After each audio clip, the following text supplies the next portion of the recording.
Hi everyone, thanks so much for clicking into this video today. My name is Jeff Hearn, Medication Safety Officer, and on behalf of my partner, Courtney Dolner, and Christina Seeley, Medication Safety Technician, wanted to address a question that comes up from time to time, which is what happens when I place a risk report or when you place a risk report?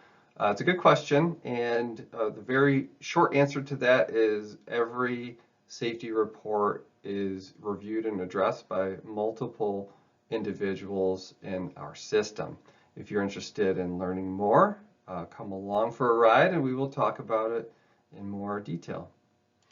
As we get started, I did want to share with you our Michigan Medicine Safety Promise. And it's our promise to our patients, our families, and you and me, the employees. Your safety is our most important priority. We can't keep our patients safe if you and I are not safe. And so we're open and transparent about errors. We'll stand up for those who speak up. We're accountable for our actions. We learn from our errors without blame, and we do not tolerate reckless or disrespectful behavior. And so I hope you've seen this before, but if not, I wanted to make sure that you're all aware that it does exist, and this is a guiding philosophy of our organization and how we become safer and more reliable together as a big team. In terms of level setting, I did want to kind of share with you an idea around the way that we view our work within medication safety as a program and its various component parts. And so risk reports, you can see right here, are a very important part of that process. In general, we tend to think of our work in two buckets. The first is proactive. And so the proactive work are these things that we do to try to reduce risk, reduce harm before it reaches a patient. And this is learning from external best practices, guidelines, ISMP, and others. And then the second piece is, of course, the reactive component. And so, unfortunately, there's been a risk that's been identified. It may have reached a patient. There may have been harm involved. And often we learn about this from risk reports. And so we're very thankful that you share your concerns with us so that we can continue to use all that information to reduce the overall risk to our patients, to our staff, to patients' families, and the other guests within our organization. I want to point out that it's not the only way, and so other examples are things like direct observation. Sometimes people use the term audit for this. That term is less friendly. It sounds judgmental, but in general, there are several ways for us to identify how we're performing and how we can continue to get better. That said, by far the biggest component of that is your risk reports, and I want to thank you for that. If you've never placed a risk report, I do want to kind of direct you to how you may be able to do that. Any Michigan Medicine computer, when you open it up and go home, that clinical homepage is going to have a link right there hiding in plain sight. It's not highlighted in the real world, but I've got it highlighted here just to illustrate. If you click on that, you can enter the information in terms of the concern that you have, and there will be a systematic follow-up which I can share with you momentarily. Just to show how we are doing and how much reporting is going on, at Michigan Medicine last year, we had over 40,000 risk reports placed using our RL reporting system. And so that's over 100 a day, something like 110 reports a day, and we do review every single one of those. Of those, medication incidents are either the number 2 or 3 top general event type. And if you look at it in comparison with other general event types, they're very common. So that is bad if things reach our patients, but it's good to the degree that we can learn from it and improve our system. In terms of patient outcomes, you can see of the 6,500 medication incidents that were placed last year, about 0.6% included serious harm to patients. That does include adverse drug reactions, and so not all of those. In fact, I would say the majority of them were what we would call non-preventable. They're known complications of that medication. We didn't do anything wrong, but it's very important for us to still identify them so we can make sure that we're monitoring correctly, following up correctly when those things do occur. And about 43% of the reports that we get from you are actually near misses. And so these are things that never reached a patient, and we're very grateful. This is a nice metric to follow the culture of our organization because earlier reporting upstream in the process is highly correlated with better outcomes for patients. Of the 6,500 risk reports, we do a lot of categorization and we look at several things that we track in a systematic and routine way. Some of these are contributing factors, for example, by profession. And one of the things that I want to point out is this is not a way for us to point fingers or shame and blame or anything like that, but to focus on the areas within each area of responsibility that we can improve upon. So of the 6,500 medication safety reports that we had last year, what you'll see is about 26% were related to pharmacy practice, which tells you the inverse of that. The vast majority, about 74% of our medication safety concerns are actually outside of the pharmacy area. They're with our friends in nursing, about 33%, with our prescribers, about 13%. And some of the contributing factors, I would say, are probably not surprising to you. So as an example, dispensing delay is our #1 contributing factor within pharmacy, and then classic problems such as incorrect preps or dispensing errors. And so if anyone is ever interested in learning more about your specific area, we're happy to collaborate with you to try to identify the highest value work that we could be doing to have the greatest impact on improvements. With that said, that's some background info. Let's get into it now, which is actually what happens. And we'll follow a risk report, or fictitious risk reports, plural. This is a screenshot of the RL Datix system, sometimes called RL. It used to be called Risk Pro, and so you'll hear it described in various ways across the organization. The current official name is technically RL Datix.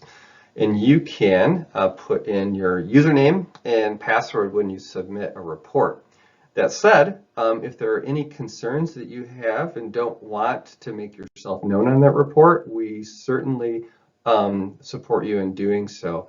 Folks may have a lot of reasons for submitting things anonymously. The only thing I would ask is if you submit an anonymous report, you provide as much information as possible, because we won't have the ability to follow up with you to ask clarifying questions, follow up, and things like that.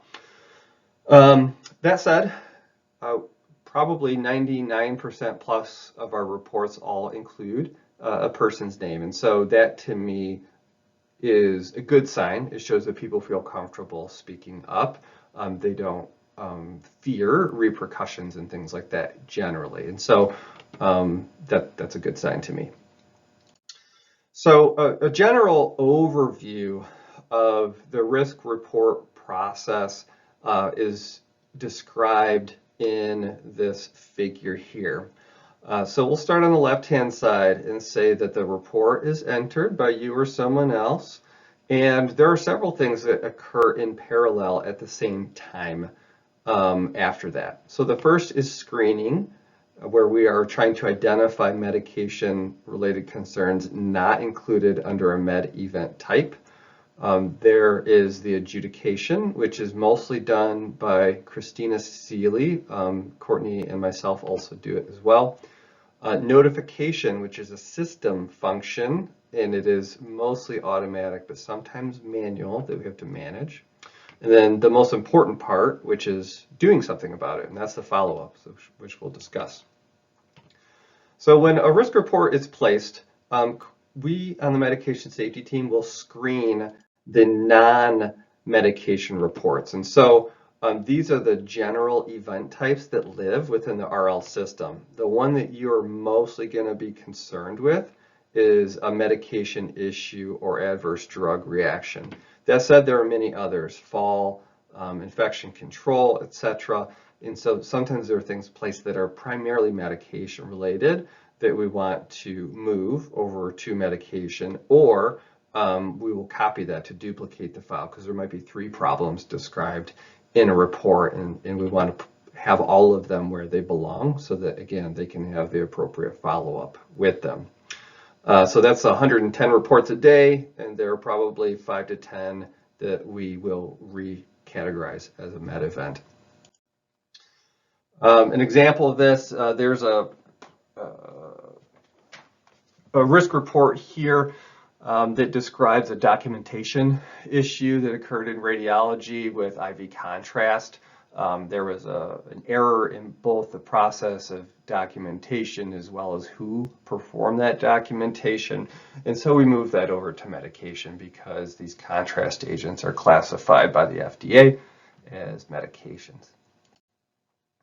The next piece is adjudication.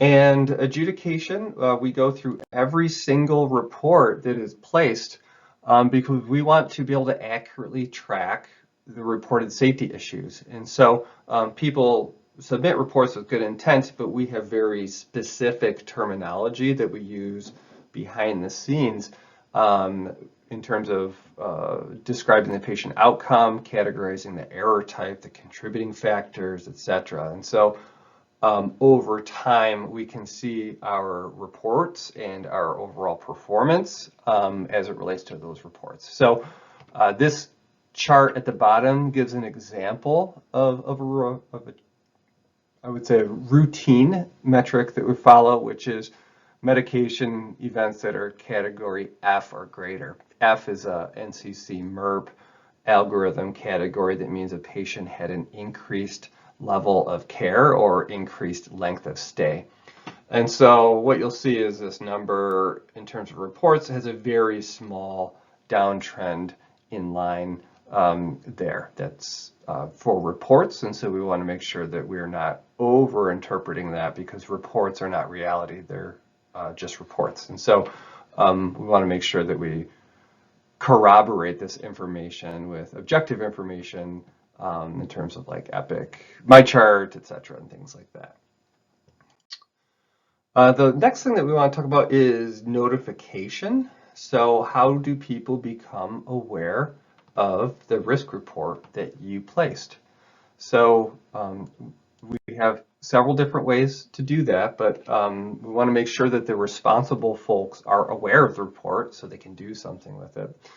So the RL system automatically generates an email notification every single day. So the first thing I do every morning when I fire up my computer is I have this email from the RL system that shows me all of the events that were placed in Michigan Medicine in the previous 24 hours. And so this notification is triaged to different people based on their setup. So that can be by their role, like a manager, department, their unit, the error type, the outcome. Most commonly, this is occurring on a daily basis, but different reporting intervals are also possible.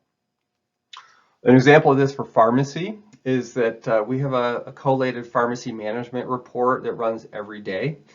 And it looks at 2 things. The first is expected, which is medication. These are all the medication reports, whether they happened within pharmacy or not. The second is if it was tagged with a service of pharmacy. So if it has pharmacy or it's medication, it will go to our area managers for follow-up. There are other ways that we can set up this system. So as an example, our acute pain service gets reports of any PCA errors immediately upon their submission. And so since they are one of the primary folks responsible for our PCA pain management program, they would like to have these immediately, and so we do have those set up for them in that way. It's just showing you kind of the options that are available. And then there are also, I would say, some targeted reports that we're able to develop and maintain. Those who get M-Plan reports, our clinical pharmacy specialists for your units, we try to keep them as specific as possible, but there are some limitations in us doing so. And we also can send collated reports to our different committees. So as an example, our pain event review committee, we meet on a monthly basis, and we're looking at any medications with a drug class defined as analgesics. And so we'll look at, March as an example to try to look through those and identify additional follow-ups beyond what we think of from a primarily pharmacy perspective. And then moving into it, this final piece here, which is the follow-up. And so I want to spend most of the rest of our time here today talking about follow-up. So I'll give you examples. There's no single answer to this question, but with respect to pharmacy, we do have a policy. It lives in Policy Stat, our policy and procedure web-based portal that you can look at if you'd like to see it. But overall, the idea is that pharmacy management reviews each of the reports for the areas that they have responsibility over. And so the expectation is we're reviewing these every day. We investigate them within 1 to 2 days, and as appropriate, discuss the error with the individuals involved or staff. Sometimes we don't know actually who is involved. And again, there's documentation that can occur in the RL system. And so we send out a weekly report. The intent of this report is to show all of you the outcome. However, I want to provide a caveat that report runs on a schedule, and it's shared with you on a schedule, and so there might be a mismatch between when the manager reviewed it or when Med Safety reviewed it and when that report goes out. But we do want it to be timely, and so there's a little bit of a, I'd say, a balance there. However, the outcome details section is intended to be public facing, and so this is a review that was done very recently by one of our managers down in B2 Pharmacy to just kind of share their findings, what they discovered on the basis of what was reported by the staff member that was involved. It may or may not also include the action that was completed because, again, some things can take a week or 2 or a month, or depending on what it is, even longer to try to correct. Whenever we approach risk reports, we mentioned at the beginning that we try to avoid blame. That's not to avoid accountability, but to avoid blame, because humans have human error, and that's the most natural thing. So you could tell me don't fall down the stairs, but I might fall down the stairs because I'm tripping. And so it's not an intentional act per se that we commit errors. We move into reckless behavior when people are doing things intentionally, which is a whole different thing. So just culture is a philosophy that we embrace as a department, which is really this balance between a blaming and a blame-free culture. We don't want to punish people for making mistakes, but we also don't want to tolerate reckless behavior. And so there's sort of a thought process here that is formalized in our policy, and it is a great way for us to try to pull ourselves back to our principles as we're looking at errors that have occurred or near-miss events that have occurred. And importantly, we want to treat others the way we would like to be treated. So that's a kind of a very quick example of the pharmacy follow-up process. I'll talk about special cases in more detail momentarily, but just to note, as we said at the beginning, about 75% of our errors that are reported with medications are not pharmacy related at all. And so we are working with our nursing unit leaders, our department chairs, the MyChart team, etc. There are many folks who all have a role to play in safety. Safety is every person's responsibility. And almost all of our departments and committees have some safety component to them as well, because if it was just one or two persons' responsibility to improve safety, we would be very unsafe. And so it's a lift that we all do together as a community of Michigan Medicine employees and staff members. And this just gives you an example of that. And I guess I'll point out a couple. So there are some things like human resource issues. You might report something about professional behavior. And so our intent is not to be untransparent about that, but we do want to recognize that there are things that are best handled confidentially. And so want to assure you that these are addressed. However, we may not be able to provide follow-up on things that are considered confidential. Okay, so talked a little bit about several of the steps in the actual response to risk reports when they are placed. We also do something called event triage. And so the goal of our organization is to minimize preventable harm. What that means in practice is that more serious events get more follow-up, because whatever the error was that preceded it, post hoc it's been, I would say, established that it's a very poor outcome could happen for a patient because the harm has actually already occurred. And we want to take those very seriously. So with that in mind, each report gets that standard review and follow-up that I mentioned. For events that include physical harm, there is an additional layer of follow-up. And so these are ones, for example, that Courtney and I will do what's called an E3 review. The E3 review includes any of these events that are categorized as physical harm or worse.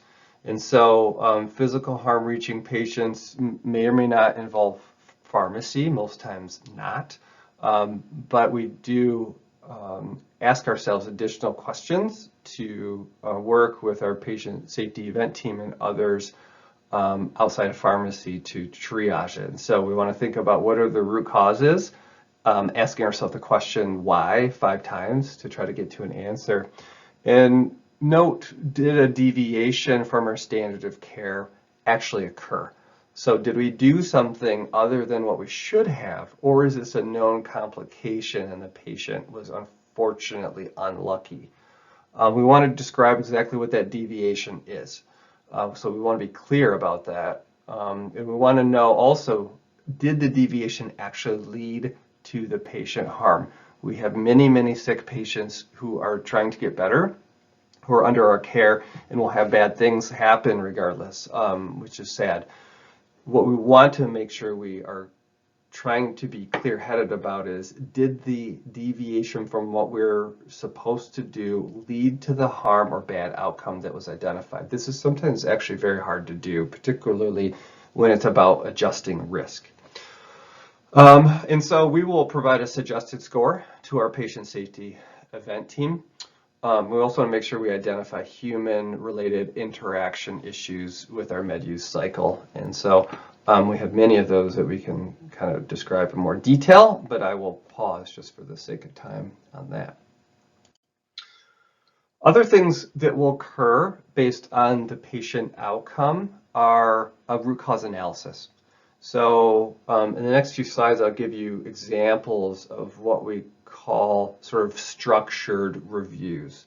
A structured review means that we meet in a pre-specified way to try to address this harm that has been identified. So a root cause analysis is a multidisciplinary process that lasts multiple meetings, typically at least 3. It's facilitated by patient safety.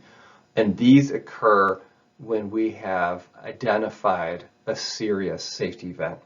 A serious safety event, you can see here, we describe as one of 4 outcomes. So the first is severe temporary harm. A second is moderate permanent harm, severe permanent harm, or death. And so Joint Commission requires that these root cause analysis for serious safety events, sometimes called sentinel events, occurs within 45 days. An example of a recent root cause analysis that we completed, there was a patient who was admitted to our organization and had an ileus. After 10 days without a bowel movement, we didn't recognize that as an organization. That ileus was unfortunately complicated by vomiting. He aspirated and very sadly passed away from respiratory failure due to that ileus, due to that aspiration. And when we looked at this case, we identified real inconsistencies and a lack of standardization around our bowel movement process and the care. So everybody who's here has to go to the bathroom. There were about 7 action items that we created in response to that event. One that I think is an example that's probably relevant to pharmacy staff is we started placing the last bowel movement date into the medication administration record. So as an example, this is a Seneca order, and I think my face is blocking the frequency, I'm sorry to say, but this is a PRN order. And so it now states when the last stool occurrence was documented, and also tells you when that occurred. So this starts turning red the longer it goes, and this is to help nursing identify a mismatch between that PRN order and what they've documented on the flow sheet of how the patient is doing in terms of their gastrointestinal processes.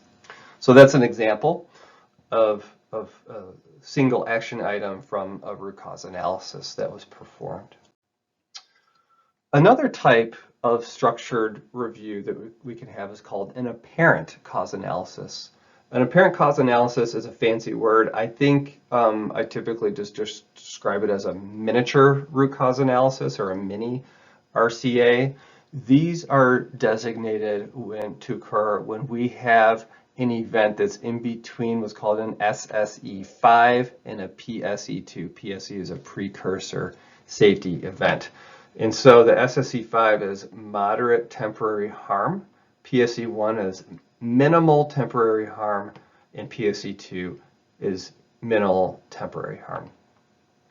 Those have to be completed within 60 days. These can occur either in a group together or sort of asynchronously over time. And so they have a structured review, but not necessarily a calendar per se. An example of a recent apparent cause analysis that was completed with assistance from our friends on a stewardship team with our gastro service leads, etc., was around a very sad vaccination event that occurred. So a 24-year-old female was admitted with Crohn's. She had, with good intent, been prescribed a varicella vaccine. However, they prescribed the live vaccine rather than the inactivated vaccine. She later, during that course of admission, received a medication that was now considered contraindicated within 4 weeks of that live vaccine, which is upadacitinib. Those of you who think about alerts will probably recognize that a lot of our alerts don't have a look back functionality. So it's sort of you got a med and then it fires an alert, but it does not look back to say, has this patient received a contraindicated med? And so worked with Chris Zimmerman from our MyChart team to put into place a custom alert. And we looked at the ACIP guidelines for immunization and maintain a list of medications that are considered contraindicated. So they will look back 28 days on either the medication and the vaccine or vice versa. So that has been very well received. It's a highly specific alert. We don't anticipate a lot of alert fatigue from that. So that's another example of an action item that we hope improves our system while recognizing the potential for alert fatigue. And then the next type of structured review that I want to share is something called a common cause analysis. And we really use these common cause analyses for events that are unfortunately common. They may not have resulted in harm to patients, but we know it's an error-prone process of the medication use system. And so if you place one report, we may not be able to put into place the type of changes that are needed, but if we see a pattern of these events, what we can do is we group those together to look at the overall process. And so it's looking for common causes for that same outcome or problem. An example of this is our insulin Lispro process and our Pyxis, and this is with our friends, our nursing staff. And so the insulin Pyxis process had been problematic for several years. There are a lot of things that some of you are familiar with. So the vial counts can be off. That leads to delays. It leads to waste. Joint Commission identified that there was incorrect dating put on those insulin vials. And we've had deviations from the appropriate storage and documentation process by the staff on the unit. So taking all of those problems together, we put into place a number of changes to try to address those while also being mindful of the implications from a workflow standpoint, making sure that these are feasible, reasonable asks. And so those are put in place. We've seen improvements, and we're happy with that. So we move on and check back on it to see if it's actually indeed solved the problem that we were trying to address in the first place. So those are our overall review process types. So a general review, E3 review, root cause analysis, parent cause analysis, and common cause analysis. So I mentioned that pharmacy management is the primarily responsible person for each of the events that occur in their area. That is a learning that we've had over years, that tends to work best as opposed to, for example, a medication safety team having, I would say, reasonable awareness of the medication use process, but we don't have the nuance on every single workflow across the organization. And so the natural next question is like, okay, so what is medication safety team doing specifically with these reports, or which ones are we involved in? So up here, I would say the first is we are primarily involved in events that have multidisciplinary involvement. So if nursing is involved, if prescribers are involved, respiratory therapy, things like that, where we don't have a strong pharmacy presence. Pharmacy has amazing pharmacists, there's amazing technicians who all, I think, know what good improvements would be, as well as the ability to implement those independently. Our nursing staff, of course, have our clinical pharmacy specialists available on the units, but they don't have a lot of dedicated project time to work on things related to this per se. And so pharmacies our medication safety team is working on those multidisciplinary events. We like to work with our managers in pharmacy and other areas to facilitate these structured reviews that I described. We also maintain the RL system, and so the RL system does take quite a bit of upkeep, not just with the event adjudication, but in terms of trying to continue to make sure that the reporting is working the way that people would like, to the degree that we can.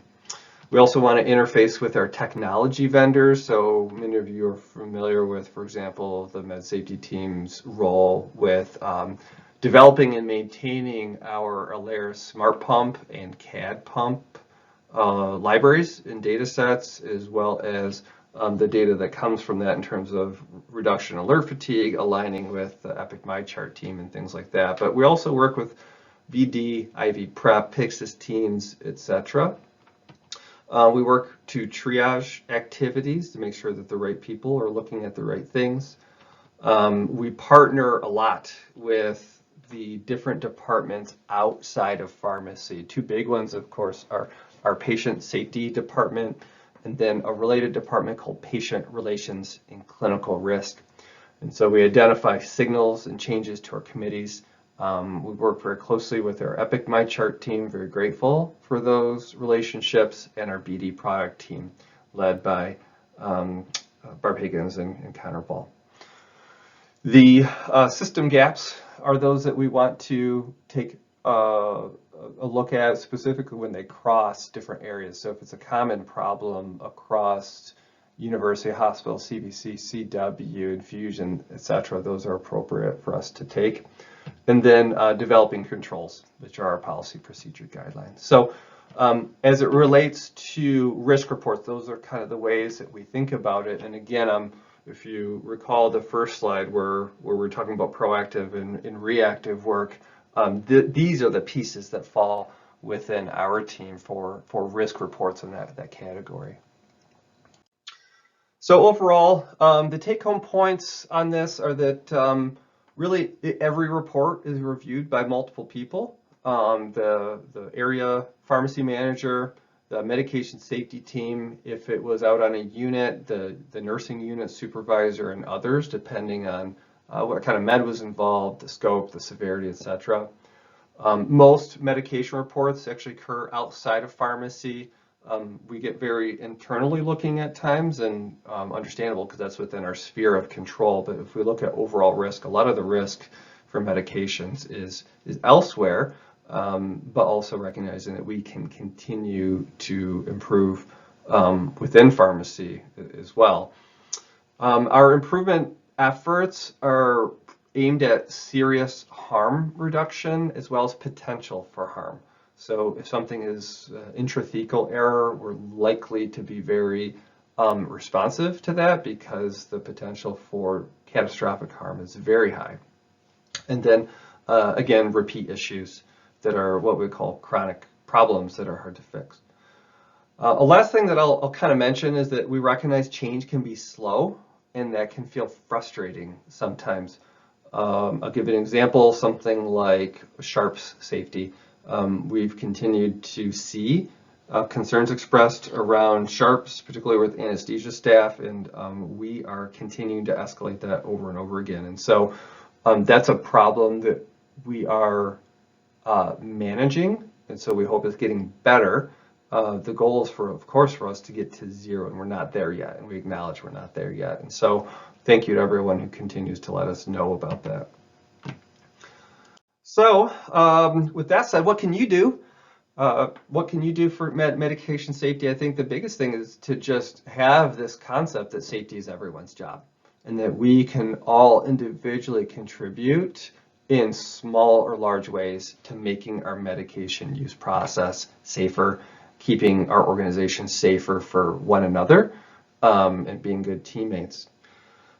Some of the things that we want to go back to are like our high universal reliability skills and tools. And so even something simple like three-way repeat back and rebacks, we have so many communication errors that occur. And this is a very simple strategy that has been formalized, for example, in the airline industry. E as in echo, B as in boy, and things like that. You said 53.2, that's right, 53.2. So making sure that communication, especially verbal communication, isn't misinterpreted because, as an example, I don't hear very well, so I have to kind of remind folks that I don't hear very well and ask for their forgiveness as I need them to repeat things to make sure that I heard that correctly.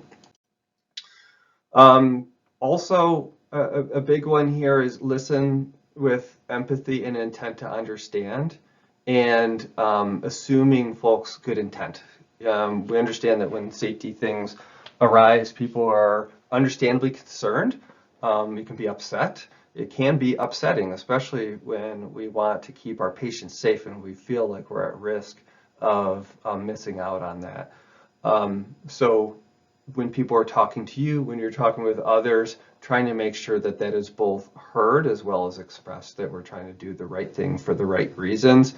And that can be challenging, but it makes it go so much better when we're sort of taking away from the individuals and making sure that it's really about what's best for our patients. And so with that, I want to thank you all for every report that you submit. Your reports really do make a difference. And we want to try to continue to improve our advertising, so to speak, on the outcomes that we see in response to your risk reports. So I know for myself, I'm trying to include reporters in the follow-up information when risk reports are placed so that you can see the action. And with that, that's kind of an overview of our risk report response system. And I hope you all found this at least moderately interesting. And if I didn't clarify anything enough, by all means, please feel free to reach out to PharmMedSafe email address or hit us up on Teams, and we will try to answer your questions as best as we can. So thank you so much. I appreciate your time, very grateful for it, and I'm thankful for you. I'll talk to you soon.